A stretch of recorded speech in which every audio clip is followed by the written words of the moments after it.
ہم سابق chief justice Saqib Nisar کی مبینہ آڈیو لیک، ایک طرف سپریم کورٹ کا فیصلہ کہ پنجاب میں الیکشن کروائے جائیں، دوسری طرف حکومت حکم ماننے کو تیار نہیں ہے۔ چیف جسٹس عمر عطا بندیال کو ٹارگٹ کر دیا گیا۔ خان صاحب، آپ کو جیسے ہی ٹینیور ملے آپ سب سے پہلے نظام کو بدلیں۔ اگر نظام نہیں بدلیں گے تو آج جو عدلیہ میں رفٹ دیکھ رہے ہیں یہ ایسی ہی رہے گی، الیکشن کمیشن ایسا ہی رہے گا، آپ کو دوبارہ گھر جانا پڑے گا۔ السلام علیکم، میں ہوں ڈاکٹر حسن جاوید اور آپ دیکھ رہے ہیں میرا ڈیجیٹل چینل۔ ہمارے ملک میں جب کوئی بھی ڈیولپمنٹ نہ ہو رہی ہو اور میڈیا کوئی بڑی خبر نہ مل رہی ہو تو پھر اچانک کہیں سے ایک مبینہ آڈیو لیک ساتھ دھمکتی ہے اور پھر عوام کو ایک نئی ٹرک کی بتی کے پیچھے لگا دیا جاتا ہے۔ لیکن اس بار آڈیو لیکس اس گیم آف تھرون کا حصہ ہیں، جو عدلیہ بمقابلہ حکومت اور حکومت بمقابلہ پی ٹی آئی جاری ہے۔ 2 دن پہلے چیف جسٹس عمر عطا بندیال کی ساس اور خواجہ طارق رحیم کی اہلیہ کی مبینہ آڈیو لیک سامنے آئی، اور پھر آج سابق چیف جسٹس ثاقب نثار اور خواجہ طارق رحیم کی آڈیو لیک سامنے آئی۔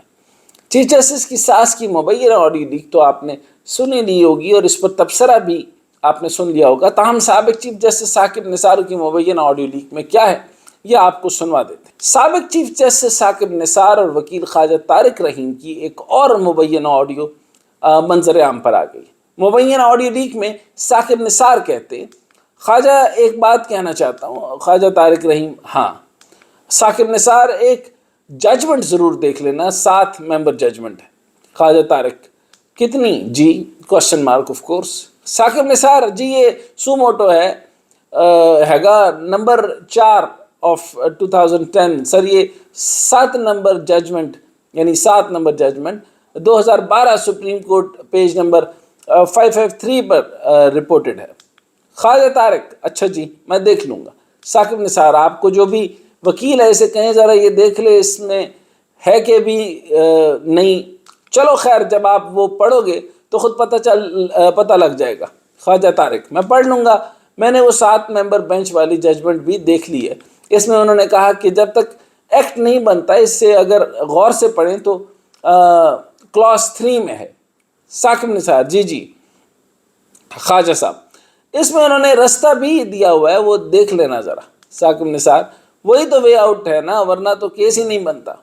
خواجہ طارق ہاں جی بالکل ٹھیک ہے، میں یہ بھی دیکھ لوں گا۔ ثاقب نثار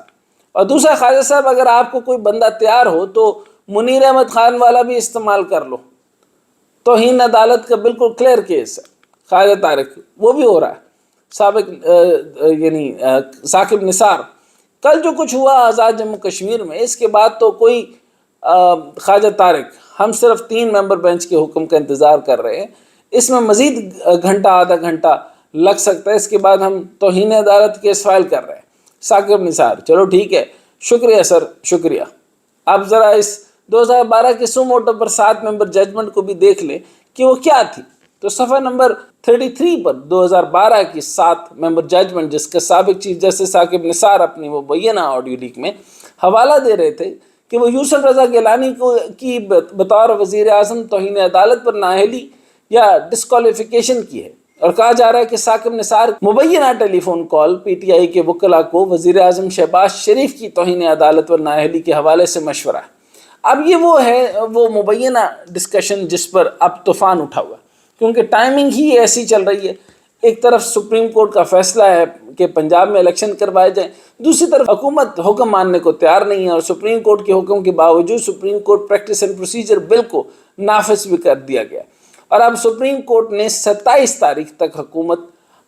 کو سیاستدانوں کو مہلت دی ہے کہ وہ ایک ہی دن الیکشن کے حوالے سے آپس میں بات چیت یا مذاکرات کر لیں۔ اس سارے میٹر کے اندر جو اب یہ دیکھ رہے ہیں یہ مسلسل ایک بہت بڑی ریفٹ کی شکل اختیار کر گئی ہے۔ ثاقب نثار صاحب جو ہیں وہ مکمل طور پر جو ہے وہ پی ٹی آئی کے ہی گردانے جاتے ہیں۔ اسی طریقے سے جو ہے وہ چیف جسٹس عمر عطا بندیال کو ٹارگٹ کر دیا گیا، ان کی ساس اور ان کی جو طارق رحیم صاحب کی جو مسز تھی، ان کی آپس میں جو مبینہ گفتگو، عمر عطا بندیال صاحب کی جو ساس ہیں اور ان کی جو مسز ہیں ان کی جو گفتگو ہے وہ ایسی گفتگو ہے کہ جس کی ویو سارے گھروں میں ہے۔ مطلب یہ کوئی ایسی گفتگو نہیں ہے جس کے اندر کوئی بڑی اسپیسیفک گفتگو کر دی ہے، کسی ججمنٹ کے حوالے سے کہا گیا کہ ہم عمر عطا بندیال سے ایسا کام کروا لیں گے یا وہ فیصلہ یہ کر کے رہے گا۔ ہاں اس میں یہ ضرور ہے کہ کیونکہ کئی اس وقت جو ہے وہ مطلب ایون یہ بھی ہو سکتا ہے کہ جنرل فیض صاحب اور یہ جنرل باجوہ صاحب اور ان کے معاملات میں جتنی مرضی ریفٹ ہو، لیکن ایک وقت یہ تھا کہ ساری فوج کے اندر میں نے خود دیکھا کہ تمام جرنیل الگ ہوں گے، ان کے اوپر آف کورس فیملی انفلوئنس ہوتا ہے، ان کی بیویاں، بچے، ان کی ساری گھر کے خواتین، ان کے مرد، سب کے سب جو جوان ہوتے ہیں، ٹین ایجرز ہوتے ہیں، بڑے ہو رہے ہوتے ہیں، سب کے لوگ جو ہیں وہ نیا چہرہ بن کر نکلے تھے، اور یہ وہ لوگ تھے جنہوں نے کبھی ووٹ نہیں دیا تھا۔ تو یہ سب کے سب جو ہیں وہ پی ٹی آئی میں شامل ہو گئے، اور پھر اسی طریقے سے پڑھے لکھے ایلیٹ اور middle class, upper middle class جو لوگ ان سیاست میں تعلق نہیں رکھتی تھی، وہ ساری کی ساری اس میں شامل ہوگی۔ 3.5 سال بعد جب خان صاحب کی جو یعنی پرفارمنس سامنے آنا شروع ہوئی تو لوگ بدظن بھی ہوئے، اور ان کی کئی باتوں سے جو ہے وہ اتفاق بھی نہیں رکھتے تھے، لیکن ہوا یہ کہ یہ یکسر ایک گیم تبدیل ہو گئی، وہ اس وجہ سے کہ اگر یعنی عمران خان کے مقابلے میں کوئی نیا آدمی اتنی محنت کر کے اوپر آ جاتا تو ممکن ہے اس کو قبول کر لیا جاتا اور خان صاحب کے خلاف ہو جاتے لوگ، لیکن جب آپ ان کے مقابلے میں اس کوالیفائڈ یعنی کرپٹ طبقے کو لے کر آ گئے، یعنی کون یہ چاہے کہ حمزہ شہباز جو کہ ایک مستند ڈاکو ہے، ایک مستند چور ہے، ایک مستند بدماش ہے، جس کے کہنے کے اوپر جو ہے وہ پولٹری فارم کی پوری کارٹرائزیشن ہوتی ہے۔ وہ الگ بات ہے کہ یہ بہت بری بات ہے کہ علامہ اقبال کا پوتا جو ہے وہ سینٹ میں کھکڑوں کھڑوں کرتا رہے۔ ہم نے یہ کبھی نہیں کہا کہ جو خان صاحب کے جو سارے لوگ تھے، لیکن اب خان صاحب فیز 1 کے اندر تھے، اب میں اگر اس طریقے سے دیکھنا شروع کروں کہ فیز 1 میں وہ کہاں سے آسمان سے فرشتے تو نہیں لا سکتے تھے، تو یہی کچھ اویلیبل تھا۔ فواد چودھری اویلیبل تھا، شہباز گل جو ہے وہ اتنی غلیظ زبان کا موجد بنے گا کسی کو آئیڈیا نہیں تھا۔ اس کے بعد آپ نے دیکھیں وہ اچھل کر جو لڑکا باتیں کرتا تھا، جیسے آئی پی پیز کا آئیڈیا ہی کوئی نہیں تھا، لینڈ لاسز کے اوپر اس نے لائن لاسز کے اوپر اس نے فضول باتیں کی اور ساری عجیب و غریب باتیں کرتا رہا۔ اچھا، اسی طریقے سے جو ہے وہ شاہ محمود قریشی، یعنی ان سے وہ غامی کبھی نہیں اٹھا، یعنی اچھی خاصی عزت دار جگہ دے دی، ان کو دوسری دفعہ سیکنڈ ٹائم فارن منسٹر بنایا۔ تو فارن منسٹر یعنی آپ نے ملک کی خدمت کرنی ہے تو آپ نے پوری دنیا کا وقار بلند کریں، لیکن آپ نے اس کی جگہ بجائے وہ انہوں نے پنجاب لینا چاہتے تھے، اور تخت پنجاب میں ظاہر سی بات ہے اس سوائے کرپشن کے لیے اور ان کے پاس اور کیا تھا۔ بہرحال اب جب آپ دیکھ رہے ہیں، جب عوام نے ان کو کانفیڈنس دیا عمران خان کو، تو ساری گیم تبدیل ہو رہی ہے۔ اب جو ہے وہ لوگ جو ہے وہ کرپٹ عناصر کے ساتھ نہیں جانا چاہتے، وہ چاہتے ہیں کہ نئے لوگ آئیں، اس کے اندر طریقہ کار ہو، لیکن اگر یہی کرپٹ، لیکن اب اس میں ایک اور میں بات آخری کرنا چاہوں گا، وہ یہ کہ سب سے پہلے نظام کو بدلنا چاہیے۔ خان صاحب آپ کو جیسے ہی ٹینیور ملے، آپ سب سے پہلے نظام کو بدلیں۔ اگر نظام نہیں بدلیں گے تو آج جو عدلیہ میں رفٹ دیکھ رہے ہیں یہ ایسی ہی رہے گی، الیکشن کمیشن ایسا ہی رہے گا، آپ کو دوبارہ گھر جانا پڑے گا، اور اسی طریقے سے جو ہے وہ فوج کو خدا نخواستہ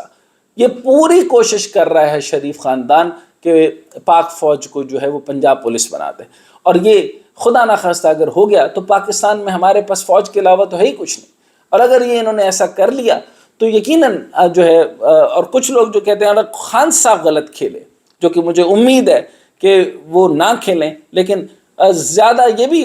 پرابیبلٹی نکلتی ہے کہ اگر وہ یعنی جس طریقے سے آپ کو یاد ہوگا بڑا نفیس انسان تھا، لیکن اس نے غصے کے اندر ریجیس ہو کر ریونجیس ہو کر جب کھیلا، جب میں میم مرتضیٰ بھٹو کی بات کر رہا ہوں، تو وہ دہشت گردوں کے ہاتھ میں چلا گیا۔ خان صاحب نے اگر ریئیکٹیو ہو کے کھیلا تو یقیناً پاکستان توڑنے کے موجب بھی یہی ہوں گے۔ میں یہ چاہتا ہوں کہ پاکستان بنانے کے موجبوں، کیونکہ جس طریقے سے انہوں نے 5 لوگوں کے ایم پی کی ٹکٹ نہیں دی جو اپورچونسٹ تھے، ان کو ساروں کو فلٹر کرنا شروع کر دیا، اللہ کرے کہ پاکستان کو بچانے میں یہ کامیاب ہو جائے۔